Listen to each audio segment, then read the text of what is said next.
Good morning. Isang mapagpalang umaga po sa bawat isa. Tayo pong lahat ay tumayo para po sa ating confession of faith. Ating po itong bigkasin muli. Basahin po natin ito ng sabay-sabay at ideklara po natin yung ating pong pananampalataya sa pamamagitan po nito. I believe in God, the Father Almighty, Creator of heaven and earth. I believe in Jesus Christ, His only Son, our Lord, who was conceived by the Holy Spirit and born of the Virgin Mary, was crucified, died, and was buried. The third day He rose again from the dead. He ascended to heaven and is seated at the right hand of God, the Father Almighty. From there He will come to judge the living and the dead. I believe in the Holy Spirit, the Holy Universal Church, the communion of saints, the forgiveness of sins, the resurrection of the body, and the life everlasting. I believe that God is a triune God, expressed in three persons, God the Father, God the Son, and God the Holy Spirit. I believe the Holy Scripture is the Word of God. It has the final word in all matters of faith and practice. I believe the Holy Scripture is authoritative, true, without error, providentially preserved, sufficient for salvation, and Christian living. Amen. Manatili po tayo nakatayo at tayo ay muli po natin basahin natin po nga teksto po sa umaga po ito. Sa ating po nga last part po ng ating series sa 1 Thessalonians chapter 5. 1 Thessalonians chapter 5 na po tayo. Nasa last part na po tayo ng ating pong pag-aaral sa series ng 1 Thessalonians. Basahin po natin chapter 5 verse 1 hanggang 11 po. Hanggang 11 ang basahin po natin. Chapter 5 ng 1 Thessalonians verse 1 hanggang 11. At basahin po natin ito ng sagutan. Ako po sa verse 1, kayo po sa verse 2, at sa last verse po sa verse 11 ay sabay-sabay po tayo. 1 Thessalonians chapter 5, verse 1. Now, brothers, about times and dates we do not need to write to you,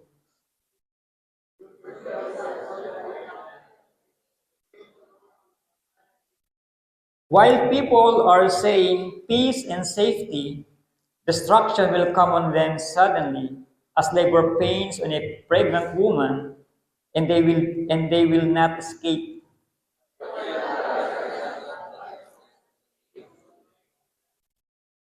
You are all sons of the light and sons of the day. You do not belong to the night or to the darkness.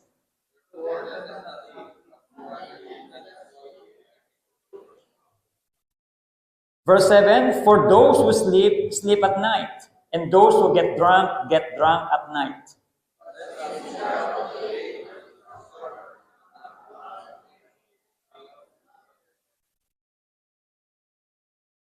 Verse 9, for God did not appoint us to suffer wrath, but to receive salvation through our Lord Jesus Christ.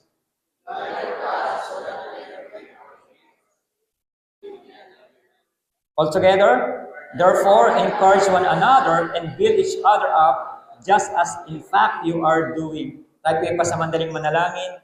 We praise you, we thank you, Father God, sa pagkakabasa ng iyong mga banal na salita. Salamat muli, Panginoon, sa isang pribilehiyo na pinagkakatiwala mo sa iyong mga anak, upang kami nga, Panginoon, ay pagtipunin sa lugar na ito, upang kami nga ay makapagbigay ng pinakamainam na papuri at pasalamat.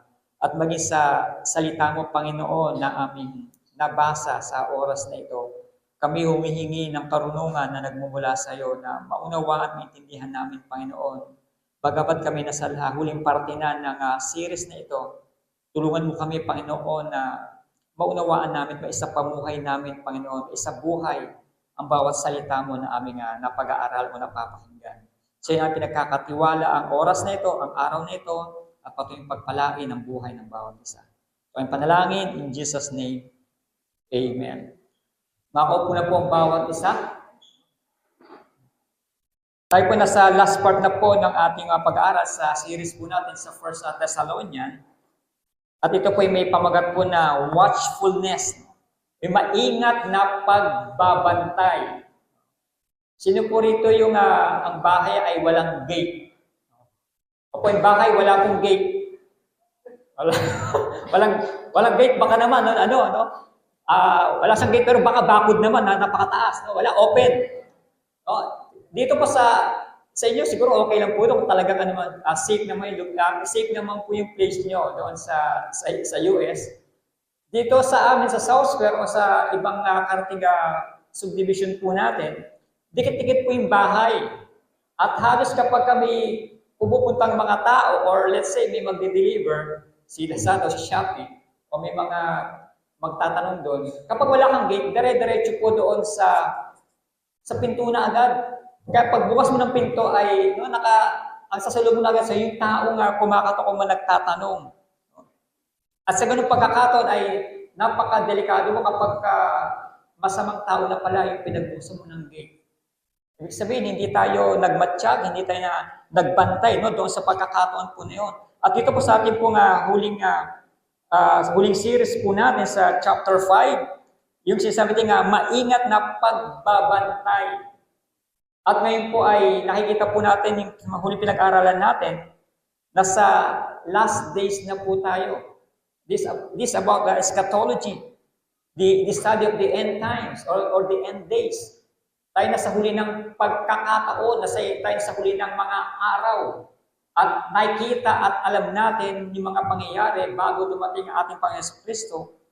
Yung sinasabi natin na second coming. Lahat ng mga pangitain, lahat ng mga signs and wonders sa muling pagparito ng ating Panginoon Kristo ay nagaganap at nakikita na po natin. Base po doon po sa sinasabi po ng banal na kasulatan. At dito po sa Thessalonian, baliwanag po na sinabi ni Apostle Paul yung patungkol po sa muling pagparito ng ating Panginoon Kristo. Yung tinatawag natin na second coming. Sino po rito sa inyo ang natatakot sa muling pagparito ng ating Panginoon Kristo? Tayo ba ay natatakot o tayo ay nagagalak sa muling pagparito ng ating Panginoon Kristo? Dahil kung sasabi na ang pagparito ng ating Panginoon Kristo ay para lamang po yan meron tayong mahal sa buhay na galing sa abroad, na matagal na hindi nakauwi at tayo ay nasasabik na sila ay dumating, sinasabik tayo na sila ay pumarito, kagaya ng yung pamilyang Bautista po, na matagal sila rin nasa ibang bansa. And I'm sure itong Adolfo family ay nasasabik din na makita yung kailang mahal sa buhay, na kumbaga gustong hilahin yung araw, hilahin yung taon para sila ay makabalik, makita at makasama nila o makapiling po nila. At ngayon na po nagkaroon ng katuparan. Niloob po ng Diyos na sila ay magsama-sama at sila po ay magkaroon tinatawag na family bonding. Yung pagbalik din po ng ating Panginoon Kristo ay same thing din po. Na yung tunay na Kristiyano ay may kagalakan na mag-antay at ninanais natin na makasama at makapiling po natin ang ating Panginoon Kristo. Dahil ito po magiging katuparan ng ating pong kaligtasan. Doon na po mapupulfill, malulubos po yung tinatawag po natin na kaligtasan pagdating po ng ating Panginoong Yesu Kristo, tayo kanyang isasama. Bigyan lang po ng dalawang bagay po patungkol po dito po sa second coming. May binabanggit po dito po si Apostle Paul, yung the coming of the Lord. Base po dito po sa sinasabi ng Biblia, may dalawa pong stage yung pagdating ng ating Panginoong Jesucristo. Yung sinasabi natin nga second coming. At isa po yung binabanggit po din ni Apostle Paul, yung tinatawag na rapture. Rapture. Ibig sabihin, rapture, yung pagdagit, sabi ni Apostle Paul po dito, for the Lord Himself will come down from heaven with a loud command, with the voice of the archangel, and with the trumpet call of God, and the dead in Christ will rise first. And after that, we who are still alive and are left will be caught up with them in the clouds to meet the Lord in the air. And so, we will be with the Lord forever. Therefore, encourage each other with this word. Yung sinasabing rapture, nabigyan mo natin konti po background, patungkol po din sa second coming na ating Panginoon. Yung sinasabing rapture ni Apostle Paul, na yung mga mananampatay dadagitin, imimit ni Lord sa alapaap, uunahin niya yung mga namatay, at kung inabot pa tayo mga believers na buhay pagdating ng rapture, saka tayo kukunin. Imimit tayo in the air. Catch, dadagitin. Parang ano po yun, parang agila na dinagit yung manok. Dinagit yung kanyang kakainin. No? No, ganun-ganun yung prinsipyo o principle po na binanggit po ni Apostle Paul po dito, yung sinasabi ting rapture, the Lord Jesus Christ will come for the saints. Ang pagdating ng ating Panginoon Jesucristo ay para dito sa mga mananampalataya, for the believers, yung kanyang pagdating, yung sinasabi ting rapture. Then may binabanggit din po ang ating Panginoon Jesucristo dito na sabi po ni Apostle Paul po dito, sa chapter 3, no, na sabi po ni Apostle Paul na yung isang muling pagparito po ng ating Panginoon Jesucristo ay kasama naman po yung mga mananampalataya. Yung sinasabi po yung revelation na tinatawag po natin. Kung ang rapture ay yung pagdating ni Jesucristo para sa mga mananampalataya, while yung revelation naman po yung judgment day, yung pagdating naman po ng ating Panginoon Jesucristo, kasama niya naman po yung mga mananampalataya. Yung mga legions of angels, pati yung mga mananampalataya, kasama po ng ating Panginoon Jesucristo during judgment day. Kaya nga, dalawa po yung stage po ng muling pagparito ng ating Panginoong Jesucristo. Una po, para sa rapture, para sa mananampalataya, kukunin niya muna yung mga unang mga namatay at yung mga mananampalataya na buhay. Then, after that, hindi po specific kung ilang araw o ilang buwan o ilang taon sila manatiling kasama ng ating Panginoon Jesucristo at sila po'y babalik sa pangunguna po ng ating Panginoon Jesucristo, kasama po yung mga mananampalataya at yung mga anghel na mag-judge po dito po sa lupa. At may binabanggit din po dyan, yung during rapture, yung sinasabi natin ang judgment din po yun, mayroon po paghuhukom sa mga mananampalataya. Yung rapture po ay meron din po yung paghuhukom sa mananampalataya. Tawag po doon ay judgment seat of Christ. Yung po yung sinasabi natin hindi po i-judge yung mga mananampalataya patungkol sa kailang kaligtasan, kundi patungkol po doon sa reward na matatanggap nila sa langit. While yung muling pagparito ng ating Panginoon Jesucristo during Judgment Day, ito naman tinatawag na Great White Throne Judgment. Ang ibig sabihin po yun po yung huhukumin na itong mga unbelievers, itong mga hindi sumampalataya kay Jesucristo, sila po kailangan huhukumin na po ng ating Panginoong Jesucristo during second coming with judgment day. No? Yun po yung konting background po patungkol po dito sa coming of the Lord. No? Kasi nga itong mga taga-Thessalonica, sila ay nagwo-worry doon sa kanilang mga mahal sa buhay. Paano yung mga mahal namin sa buhay na unang namatay? Paano pagdating ni Jesus? Paano sila makakasama yung namatay nga sila? No, kaya nga, dito pa niliwanag ni Apostle Paul, sabi nga, therefore, encourage each other with these words, na makakasama din sila, huwag kayo mag-alala. pagdating ng ating Panginoon Jesucristo during rapture, mga kasama, mauna pa nga sila, yung mga unang namatay na mahal natin sa buhay, bago tayo mga mananampalataya. Kung ganun po yung mangyayari, paano ngayon tayo naghahanda? Paano natin pinaghahandaan itong muling pagparito ng ating Panginoon Jesucristo, yung kanyang muling pagbabalik, no? Paano tayo nag-aantay? Paano natin ginagawa, paano natin ipinapamuhay itong buhay po natin ngayon? Meron ba tayong paghahanda sa pagdating ng ating Panginoon Jesucristo? May ginagawa ba tayong mga bagay sa kanyang muling pagparito? And I'm sure, yung mga mahal natin sa buhay, bago sila dumating, galing ibang bansa, una-una, siyempre, i-prepare natin yung kailang tutuluyan, yung accommodation nila, yung mga bagay na kakailanganin nila. No? Ganun, pinaghanda natin yung mga tao, yung mahal natin sa buhay. Samantalang ating Panginoon Jesucristo, alam po natin na siya ay muling babalik, pero anong ginagawa po natin? May paghahanda ba tayong ginagawa? O wala? Okay, ito po yung ating pong text po ngayon, watchfulness or maingat na pagbabantay. Una po sabi po sa unang parte po ng chapter 5 sa verse 1 to 11, binabagit po dyan ni Apostle Paul is about walk in light through the Word of God. Yung nililiwanagan ng salita ng Diyos. Itong mga tao nga nag-aantay, nagbabantay sa muling pagparito ng ating Panginoong Jesucristo. Itong mga taga-Thessalonica, sila po yung mga tinatawag na Berean. Berean po, sila po yung mga masinop. Sila po ay mga magagaling sa pag-scrutinize dito po sa salita po ng ating Panginoong Diyos. Lahat ng sinasabi po ni Apostle Paul, lahat ng sinasabi ng mga ngaral na naririnig ng mga Berean, inaaral po nila, tinitignan nila sa Bible kung totoo ba talaga ang sinasabi po ng mga ngaral na yun. No, walk in light through the Word of God. Tayo ay namumuhay.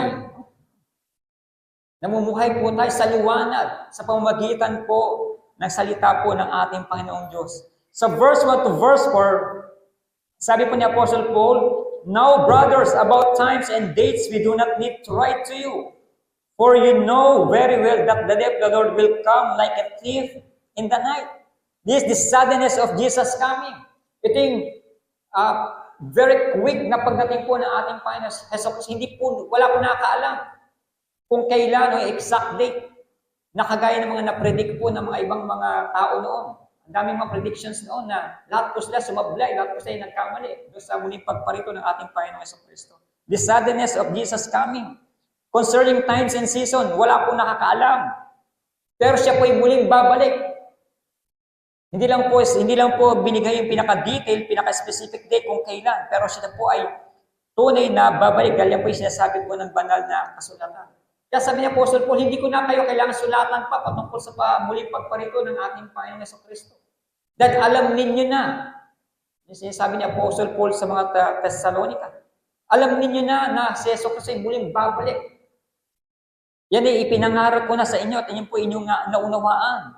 Naunawaan po ng mga taga-Thessalonica yung pagparito ng ating Panginoon Jesucristo ay para daw magnanakaw. Ang magnanakaw po, hindi po natin alam kung kailan po yan magnanakaw. Hindi po natin alam kung kailan po yan aatake. Kaya nga, yung maingat na pagbabantay, kailangan po natin gawin po. No? Watchfulness, ingatan, bantayan po natin. Maging mapagmatsyag tayo. Maging masinop po tayo. At maging maingat po tayo sa lahat po ng pagkakataon dahil hindi po natin alam kung kailan aatake itong mga magnanakaw na ito. Kaya tanong ko kanina kung may gateway mga bahay natin. Kasi natin alam, baka anytime, pwedeng pasukin ang bahay natin. Yung iba hindi dumadaan po sa gate, hindi dumadaan sa pinto, hindi dumadaan back door. Ano saan dumadaan? Talagang, hindi pa bintana. Bubong na, no? Tinutungkab yung bubong. Tapos pagdating mo, para sa'yo, parang ang liwanag sa bahay namin. Wala. Gabi na, pero parang ang liwanag. Wala na palang bubong mo, no? Ano? Yun po yun, maingat na pagbabantay. The suddenness of Jesus coming, ito yung pagdating po ni Jesucristo ay very quick. Itong tinatawag na rapture. All of a sudden, biglang mawawala yung mga mahal natin sa buhay. Bigla na lang, bisa napapaload natin. May similarities po sa tunay na pangyayari, pero hindi po talaga ganun-ganun ang mangyayari kasi hindi po natin alam kung ano po talaga. Pero yung similarities na kukunin yung mga mananampalataya, inimit ni Lord sa alapaap, hindi po makikita po yun ng mga unbeliever. Ang makaka-witness lang po nun, ang makakita lang po nun yung mga tunay na mananampalataya. Hindi po makikita ng mga ibang tao na, si ano, lumilipad, si ano. No.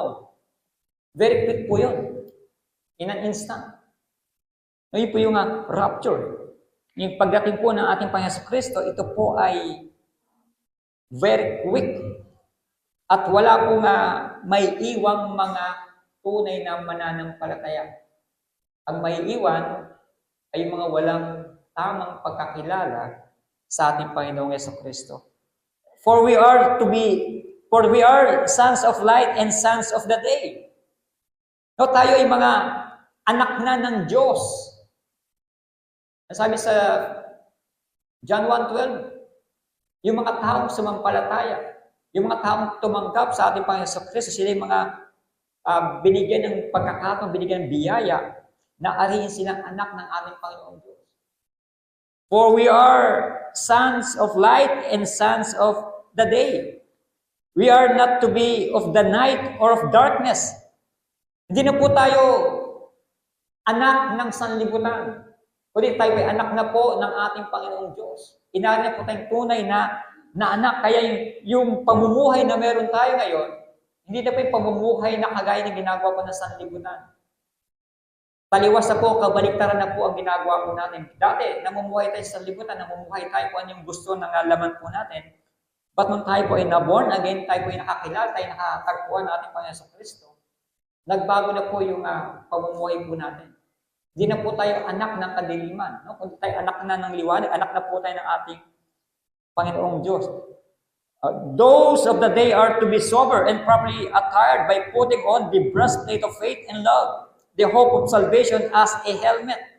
Kung tayo mga anak ng ating Panginoong Diyos, isuot daw po tayong baluti ng pananampalataya at pag-ibig. At maging helmet, yung nasabing hope of salvation na binabanggit po ito ni Apostle Paul. Yan po sa verse 3. While people are saying peace and safety, destruction will come on them suddenly as labor pains on a pregnant woman and they will no escape. You are all sons of the light and sons of the day. We do not belong to the night or to the darkness. So then, let us not be like others who are asleep, for let us be alert and self-control. For those who sleep, sleep at night. For those who get drunk at night. Kabaliktaran na po tayo ng mundo. Kung ang mundo po ay nagre-represent po sa darkness, sa night o sa gabi, tayo na po ay nagre-represent sa liwanag o yung sabi tingnan, umaga o day. Kaya nga po yung mga kasalanan, ginagawa po yan sa gabi. Ang krimen, mostly nangyayari po yan at night. Kaya di ba yung mga anak natin, huwag kayo magpapagabi, umuwi kayo ng maaga kasi delikado na sa lansangan, delikado na sa kalye. Dahil gabi na. Naglipanan na ang mga masasamang loob, naglipanan ang mga taong makasalanan dyan sa labas. And then the security of our salvation, sabi ko sa verse 9 to 11.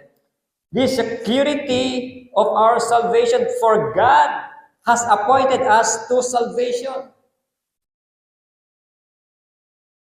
He did not appoint us to wrath, sabi po sa verse 9. For God did not appoint us to suffer wrath, but to receive salvation through our Lord Jesus Christ.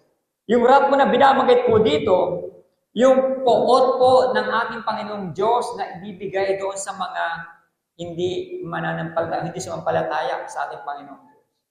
Sa mga unbeliever, yung sa mga taong patuloy na tatanggi sa ating Panginoong Diyos. This is the security of our salvation. Hindi natin mararanasan itong puot po ng ating Panginoong Diyos na ibubuhos sa sanlibutan. Ibubuhos sa mga taong patuloy na magpapatuloy at magpapatuloy sa kasalanan.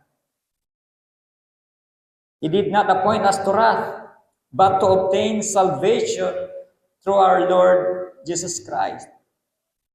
Namatay po ang ating Panginoon Jesucristo para tayo po itubusin. Kung siya ay namatay at muling nabuhay, ganun-ganun din po yung gagawin po sa bawat isa po sa atin. Bagamat tayo ay mabuhay, tayo pagkakalooban ng panibagong buhay. Bagamat tayo ay buhay, at tayo datna ng ating Panginoong Jesucristo sa kanyang muling pagparito na tayo buhay, tayo may pagkakalooban po ng panibagong katawan na hindi na po mabubulok magpakailanman. At the same time, maging mga namatay po ay pagkakalooban po niya tawag na glorified body. No? Who died for us, that whether dead or alive, we should live together with Him.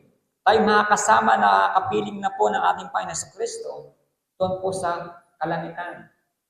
During rapture, nung dinagit na po yung mga mananampalatayang namatay, at the same time, tayo din po yung mga buhay, then makakapiling na po tayo ng ating Panginoong Jesucristo doon po sa kalangitan. Sabi sa verse 11, therefore, encourage one another and build each other up, just as in fact you are doing. We need to comfort and edify one another. Sabi po ito ni Apostle Paul sa mga salita po ito. Ito yung encouragement sa bawat isa na mga mananampalataya o yung mga tapat na mananampalataya, soon, makakapiling natin o makakapiling tayo ng ating Panginoong Jesucristo sa kanyang muling pagparito. Kaya dapat meron tayong excitement, meron tayong kagalakan sa ating buhay na ang ating Panginoon Jesucristo ay malapit ng bumalik. Kaya ano dapat natin gawin? Tayo ay mamuhay, no? Mamuhay sa liwanag ng salita po ng ating Panginoon.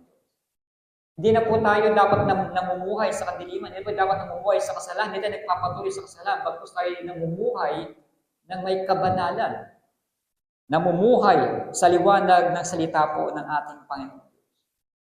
Ipinamumuhay po ba natin yung salita ng ating Panginoon Diyos? Ipinamumuhay po ba natin yung liwanag na yan na ibinigay sa atin? O baka tayo nasa kadiliman pa rin hanggang ngayon? Wala tayo sa liwanag. Akala natin nasa liwanag tayo, pero nasa kadiliman pala tayo. Tayo ba ay namumuhay sa liwanag ng salita ng ating Panginoong Diyos?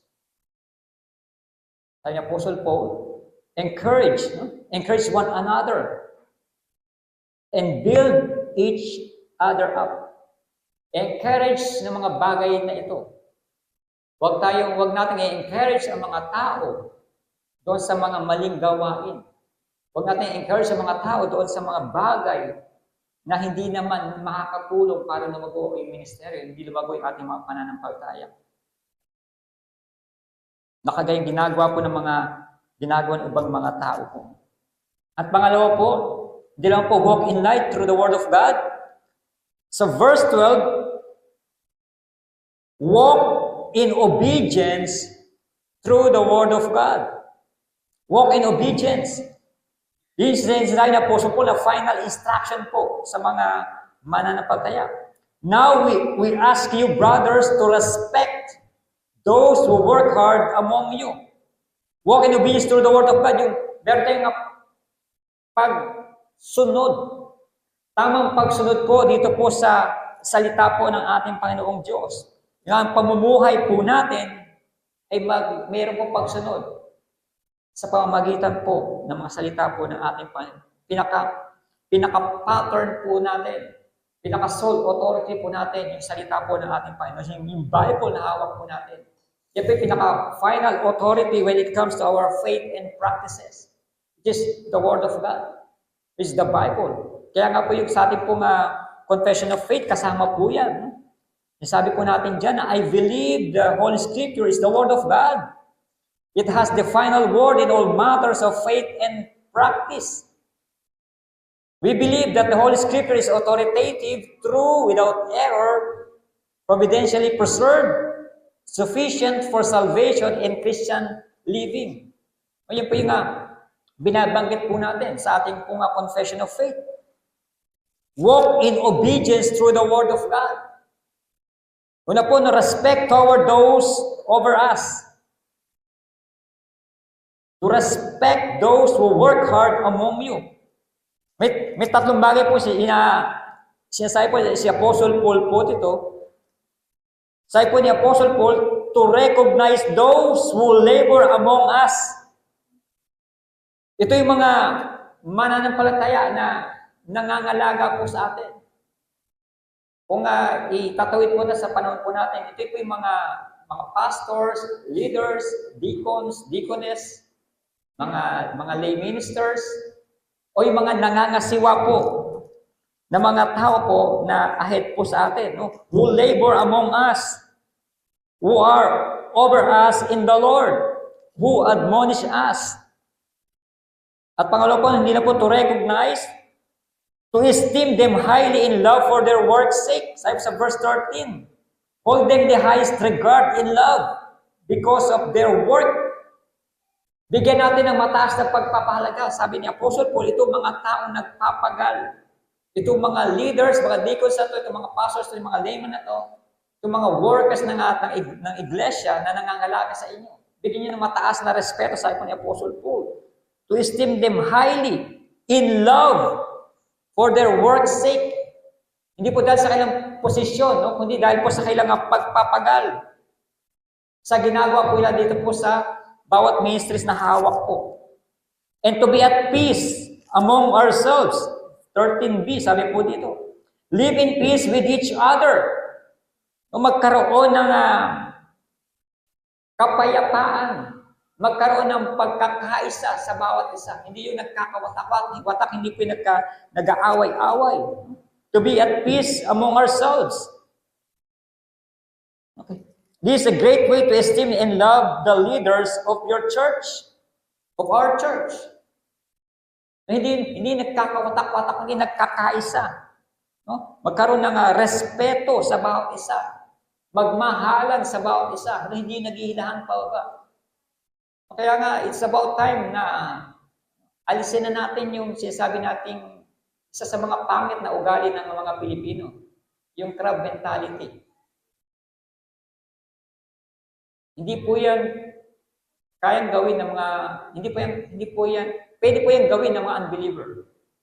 But sa mga mananampalataya, sa mga believer, hindi po natin kayang gawin yon. Hindi dapat natin ginagawa na tayo ay nagkakawatak-watak, nag-iilahan pababa, nag-aaway-away, nagkakaroon ng mga tampuhan. To be at peace among ourselves.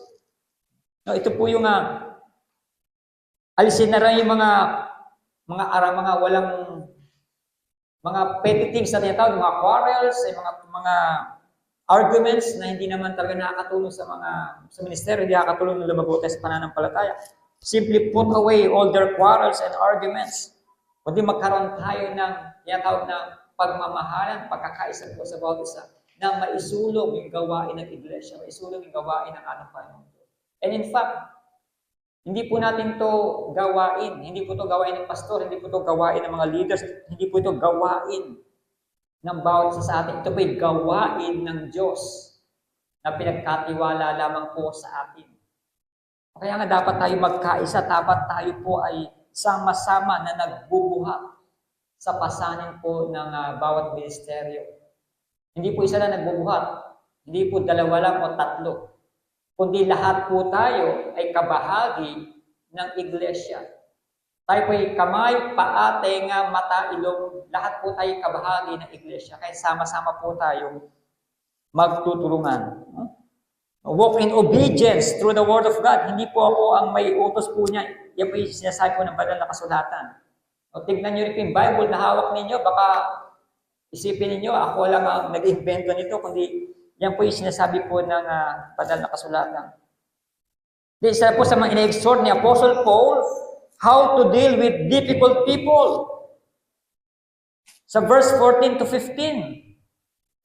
How to deal with difficult people with concern for one another. Verse 14, and we urge you, brothers, who warn those who are idle, yung mga tamad, encourage the timid, help the weak, be patient with everyone. Make sure that nobody pays back wrong for wrong, but always try to be kind to each other and to everyone else. No? How to deal with difficult people. Paano ba natin pinakikitunguhan? Paano natin pinakikisamahan? Paano ba natin ina-address itong mga taong sabihin mahirap, no? Pakisamaan, mahirap kasama. Isa sa mga sinasabi niya po, exhortation ni Apostle Paul, warn those who are unruly. The unruly. Sila pa yung mga taong mga naninira, gumagawa ng mga hindi maganda sa iglesia. The unruly are those who are out of order. Wala po pinagkaiba ito mga unruly na tao, yung mga hindi talaga sumusunod. Kung titingnan natin sa military, kapag nakahalera yung mga sundalo at nagmamarcha, ano po yan ha? Single line po yan. At kung tatlo yung line sila, ano po yan? Sabay-sabay po sa nagmamarcha. Itong mga unruly, sila yung mga taong lumalabas doon sa linya. Parang doon din po sa pilahan kapag ikay magbabayad o order ka. Pagka may pila, single lane, nakalagay single lane o single line. Yung iba naman yung mga unruly person, sila yung mga kung saan sa pupunta o dumediretso na po sa counter o nag-break away doon sa pila. Sila yung mga unruly. Warn those who are unruly, sabi ni Apostle Paul. How to deal with difficult people? Comfort the faint-hearted. No, palakasin itong mga taong mga mahihina, palakasin itong mga taong mga mahiyain. No, palakasin sila kasi sila ay mga weak person. No? Uphold the weak, palakasin sila. Be patient with all. Mahaba yung tinatawag na pasensya. Mahaba ang pisi na tinatawag. Yung mga sinasabi po ni Apostle Paul na paano natin pakikitunguhan itong mga taong ito. Hindi lang po warn those who are unruly, to render not evil for evil to anyone. Huwag nating gantihan ng masama yung gumawa sa atin ng masama. Anong golden rule? Kaya ng golden rule. Gawin mo sa iyong kapwa ang nais lang gawin nila sa iyo. Babalik rin natin, no, wag mong gawin sa iyong kapwa yung mga bagay na ayaw din nilang gawin sa iyo. Kaya kung tayo ginawa ng mali, ng masama, no, huwag natin gantihan ng masama, kundi gantihan po natin ng kabutihan. Ngayon po yung golden rule na ibinigay po sa atin ng ating Panginoon. Love your enemy. Kapag binatukan ng tinapay, no? Diba? No. Batay mo din daw ng tinapay kasama garapon. No? No. Huwag po natin gantihan yung mga taong gumagawa sa atin ng masama. Bagkus gantihan natin sila o suklayan po natin yan ng kabutihan. Kaya nga minsan mas mainam sa atin yung kapag ikaw ay galit, kapag ikaw ay masama ang loob mo, yung manahimik. Maging tahimik ka, no? Huwag kang maingay. Huwag kang magsisigaw, huwag kang mag-iingay kahit sa anong bagay. Huwag kang mag-ingay. Maging tahimik ka lamang. Maging kampante ka lang. And to always pursue what is good for yourselves and for all. That's in verse 15. But always try to be kind to each other and to everyone else. Pilitin natin na tayo ay maging mabuting mananampalataya, mabuting Kristiyano. Hindi lang po sa atin, sa tahanan, kundi sa lahat po ng tao, sa lahat po ng pagkakataon, maging mabuti po tayong mananampalataya. Kaya ako ay, ito po to always pursue what is good for yourselves and for all. Guilty rin po ako dito. Ako, aminin ko po talaga, ulitin ko ulit. Guilty ako ito kapag nasa harap po talaga ako lagi ng mga sa counter. Mostly sa mga fast food chain, no? Lagi po ako may nakakaaway na di pala may nakakaaway ako. Lagi ako nangaaway ng cashier. Ang dami ko lagi kasi complain, no, patungkol sa mga bagay-bagay. Lagi ko napapagalitan yung mga kahera, yung mga cashier kapag kanan po ako. Lately lang parang meron akong nasabi niya maganda rin, no? Sabi ko, pagkabayad ko, sabi ko, honest review lang po, no? Doon sa sinerve sa aking milk tea. Matabang po siya. Hindi ko alam po na-open sa amin yung kahera. Ganun po ba matabang? Ang dami na po sugar. Sabi ko, matabang po. Baka next time, ibang customer naman na magreklamo. Sabi ko, honest review lang po yun. No? Honest review po yun doon po sa milkshake po yun. Ano po yan?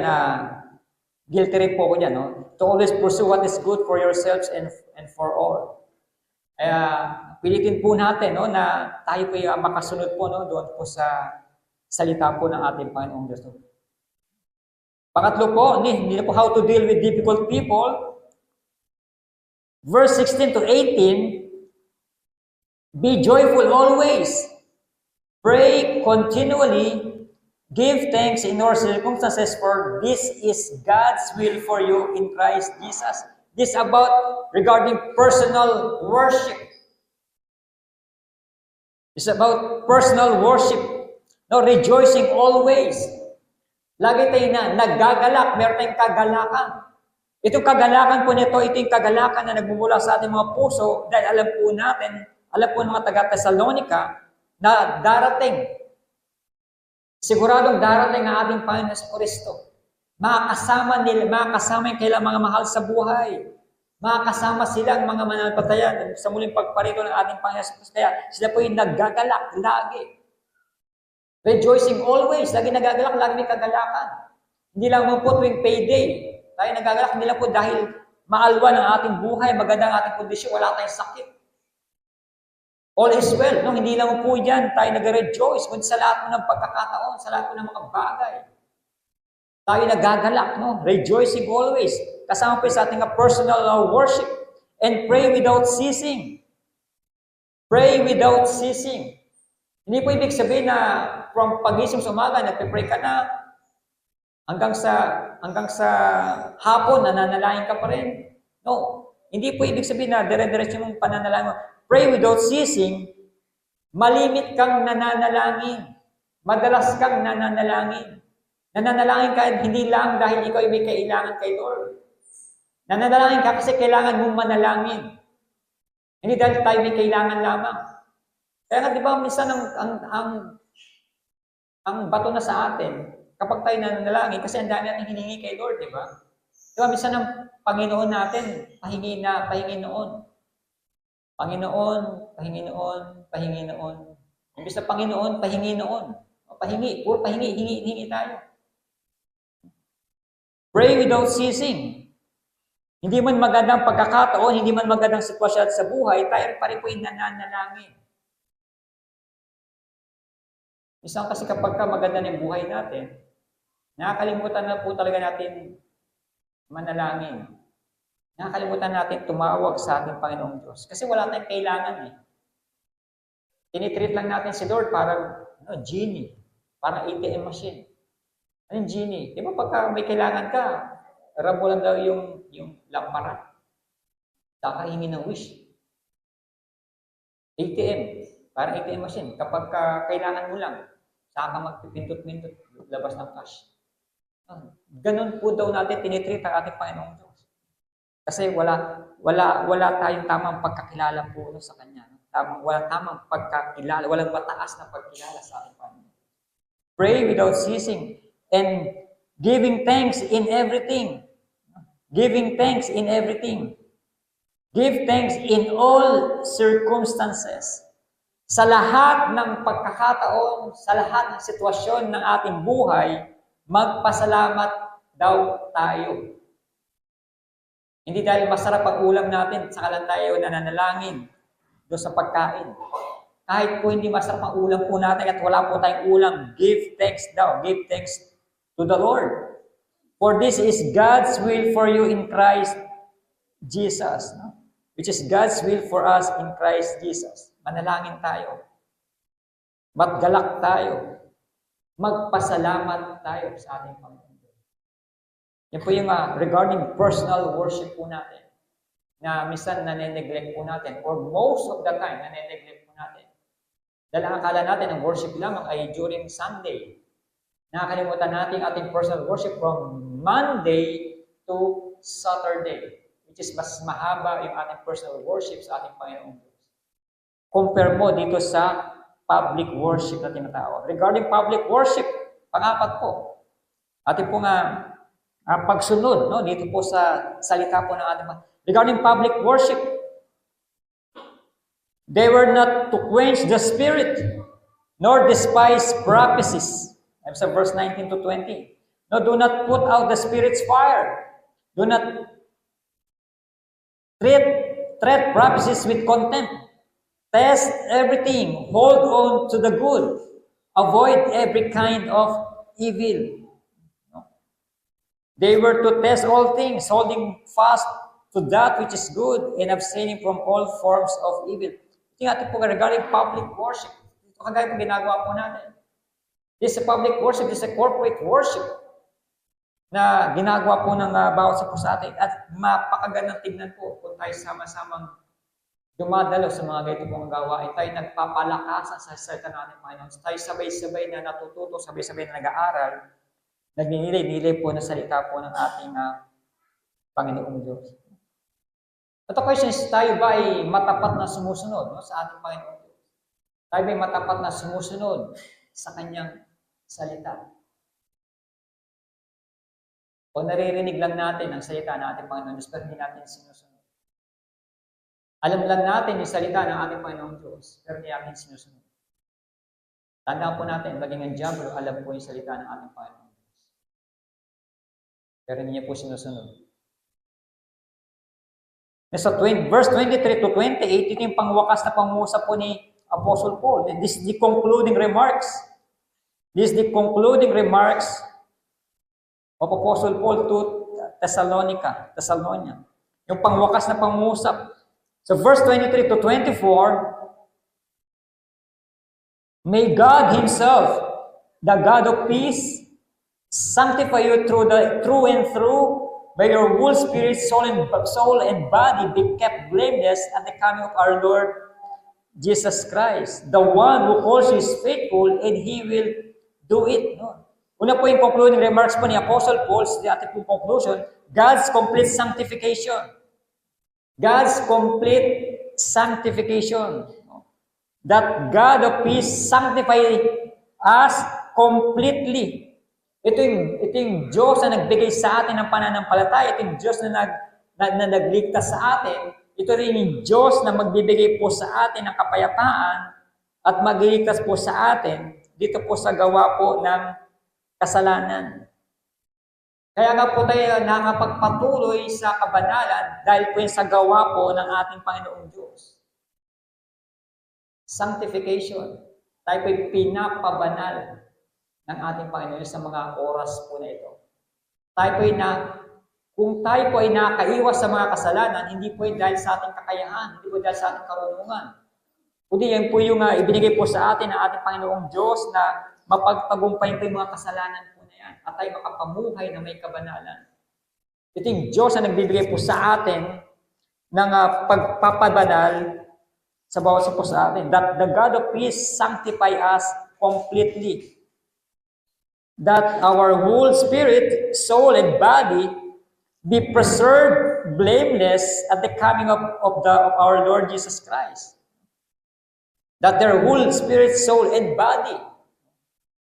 Kung sa mga pag-aaral po natin, ang tawag po dyan ay trichotomy. Trichotomy. Spirit, soul, and body. Kaya nga tri. Tatlo daw yung tatlong parte ng ating katawan. Trichotomy. Soul, spirit, and body. And reminding them that the one who calls them is faithful, who will also do it. Yung nagbigay sa atin ito, nagbigay sa atin ng pananampalataya, nagbigay sa atin ng mga kaligtasan. Kaligtasan ito yung Diyos na tapat at mananatiling tapat at tutuparin niya yung kanyang mga pangako po sa bawat po sa atin. Kaya nga po yung muling pagparito ng ating Panginoon sa Kristo, yung pinaka-final event na pinaka-antay na lang po natin. Kasi doon na po talaga magiging malulubos yung katuparan ng ating kaligtasan. Positionally, we are saved. Pero yung pinaka-ultimate salvation po natin, yung katuparan po niyan, pagdating po natin Panginoon sa Kristo. Pagdating po natin sa langit, which is yung ating sinasabi natin glorification. Wala nang presence ng kasalanan. No? We are free from the presence of sin. Okay, ulitin po, yung tayo po nagkasala, tayo pinaligtas, we are justified, free from the penalty of sin. Nung tayo po ngayon ay nagpapatuloy na sa kabanalan during sanctification, no, we are free from the power of sin. Then lastly, during glorification, we are free from the presence of sin. Wala na pong kasalanan doon sa langit. Wala na pong presence ng anumang uri ng karumihan po doon. No?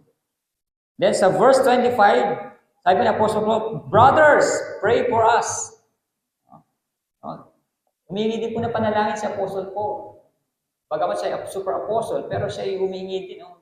Humihiling din po siya ng ipanalangin din po siya, isama sa mga panalangin. This is a request for prayer in his behalf. Ipanalangin din po si Apostle Paul na ingatan din siya, lumago yung mga pinagkatiwala sa kanyang ministry, gabayan siya sa lahat ng pagkakataon din. No? Yung mga panalangin po natin, ganun din pinire-request ni Apostle Paul na ipanalangin siya sa kanyang pagmiministeryo. And the final charges, sa verse 26 to 27, greet all the brothers with the holy kiss.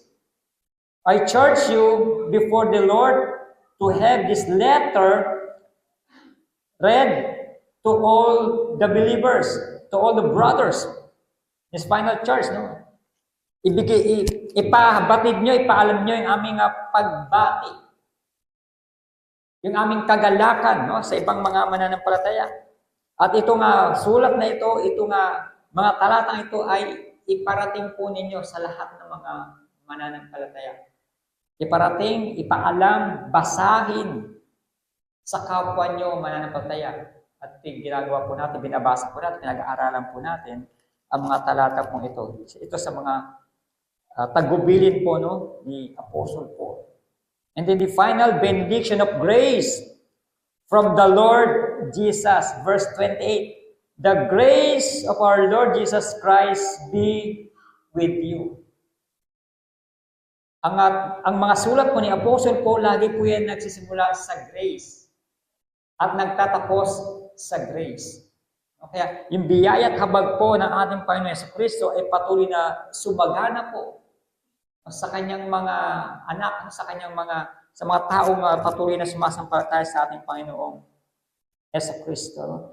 No, this is also true of almost everything God has to say to His people. Yung biyaya at habag ay maranasan po ng bawat isa. Biyaya at habag ng ating Panginoong Yesu Kristo ay maranasan po nating lahat. No? Naranasan po ba natin ang biyaya ni Lord? Sagana po ba yung biyaya ni Lord sa buhay po natin? Sagana po yan. No? Kaya keep watch for Christ's return. No? Maging mapagmatsyag po tayo at maging masinop po tayo sa ating pamumuhay. Dahil anytime soon, ang ating Panginoon Hesus Kristo ay muling babalik. Kung ito'y isinulat 2,000 years ago, gaano na kalapit sa panahon po natin ang muling pagparito ng ating Panginoon Hesus Kristo. Sa panahon nila, malapit na.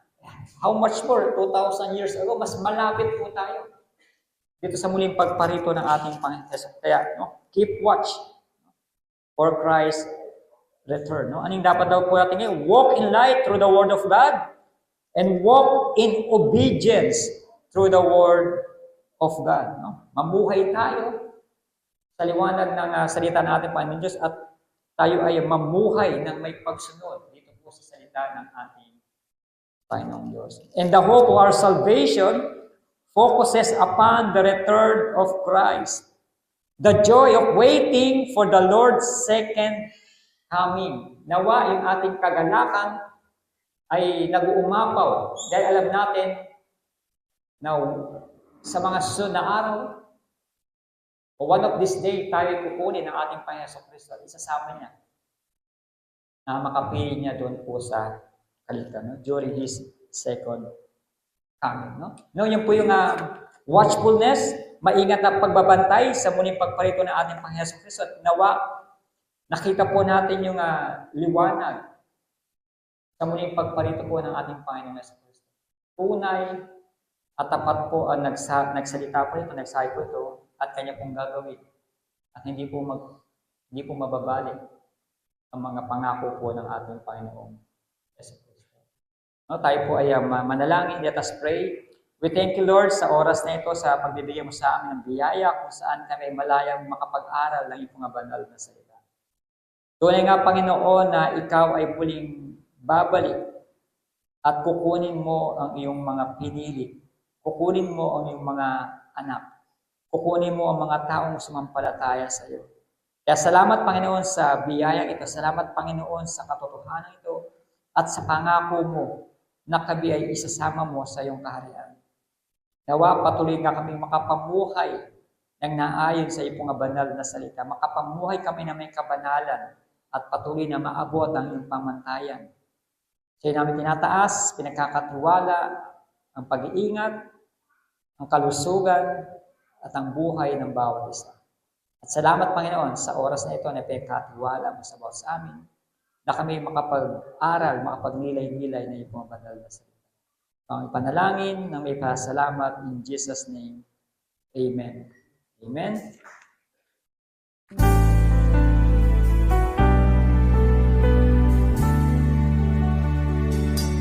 In Christ alone will I glory, though I could pride myself in battles won. For I've been blessed beyond measure, and by His strength alone I overcome. Oh, I could stop and count successes like diamonds in my hands, but those trophies could not equal to the grace by which I stand. In Christ alone I place my trust and find my glory in the power of the cross. In every victory, let it be said of thee, my source of strength, my source of hope is Christ alone.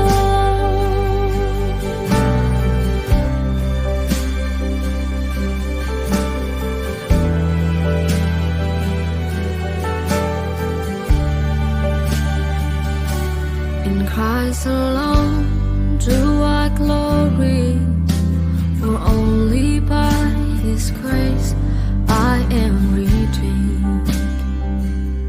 For only His tender mercy could reach beyond my weakness to my need. And now I seek no greater honor than just to know Him more, and to count my gain